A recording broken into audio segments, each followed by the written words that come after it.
If you just delivered a baby, congratulations, and then this video is for you. I'm here to tell you how you can care for your baby's umbilical cord without infecting the baby's umbilical cord and causing further health issues. My name is Nurse Favor and I'm a registered nurse by profession. If this is your first time of seeing my post, don't forget to like this video, comment on it, share to your family and friends, and you can save for later. Let's dive into that in today's video. The first thing you need to ensure is that the baby's umbilical stump is clean. Clean with a damp swab or alcohol swab. If your doctor says you should do that, you should use it to clean the baby's umbilical cord stump to make it clean and free from germ. The next thing you need to do is to keep it dry. Don't allow fluid or any particle to be on the baby's stump. Keeping it air dry can help it fall out naturally. The next thing you should do is to fold your baby's diaper below the umbilical stump.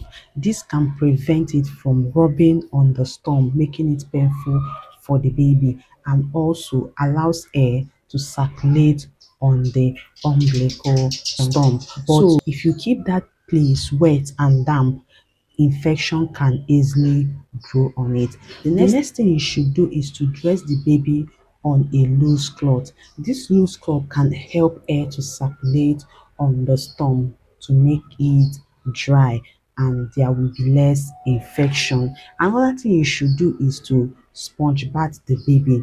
Don't just go and pour water and be pouring on the baby's body over the stump and everything. Use sponge to clean the area and the baby's body.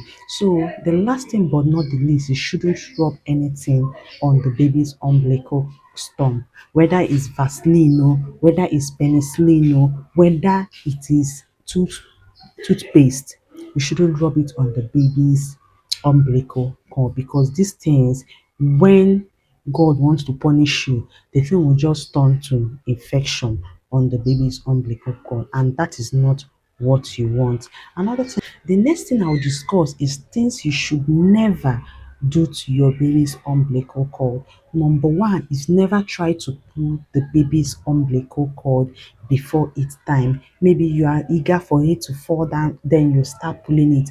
Don't try it. Also, make the baby's umbilical stump dry. Fold any cloth or any diaper below it so that it would not be touching the umbilical cord.